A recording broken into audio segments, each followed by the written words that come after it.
এই যে গরুটা দেখতেছেন আমার, এই গরুটা দীর্ঘদিন ওর নাক দিয়ে ঠান্ডা পড়ে। নাকটা একটু দেখুন, যে নাকটা একটু দেখুন, তাহলে বুঝতে পারবেন।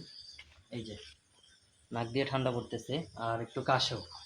এই জন্য আমি একমি কোম্পানির ব্রোনকোভিট, এই ব্রোনকোভিট এটা খাওয়াইতেছি। এর আগেও খাওয়াইছে, আগের থেকে একটু অনেকটাই কমছে আলহামদুলিল্লাহ। এখন আবার খাওয়াবো। কীভাবে খাওয়াই দেখুন, অনেকে গরু ধরতে জানেন না, অনেকে বলেন যে ভাই গরু কীভাবে ধরেন। হ্যাঁ, আমরা তো গরু ধরে খাওয়াইতে পারি না। আর এটা 30 মানে খাওয়াইতে খাওয়াইতে আইডিয়া হয়ে গেছে, মানে 30 ml খাওয়ানো। এখানে আছে আপনার 100 ml, 100 মিলি আছে, 30 মিলি খাওয়াবো। 30 থেকে 35 মিলি, 30 থেকে 35 মিলি, ঠিক আছে। 30 থেকে 35 মিনিট আমাদের খাওয়াইতে খাওয়াইতে একটা আইডিয়া হয়ে গেছে ভাই। এই জন্য আমরা সিরিঞ্জ দিয়ে মাপি না, ঠিক আছে।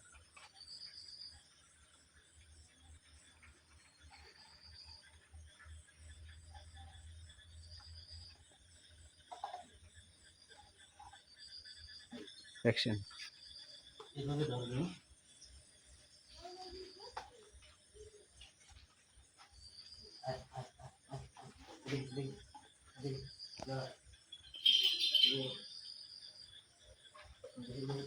জ্বর আসছে,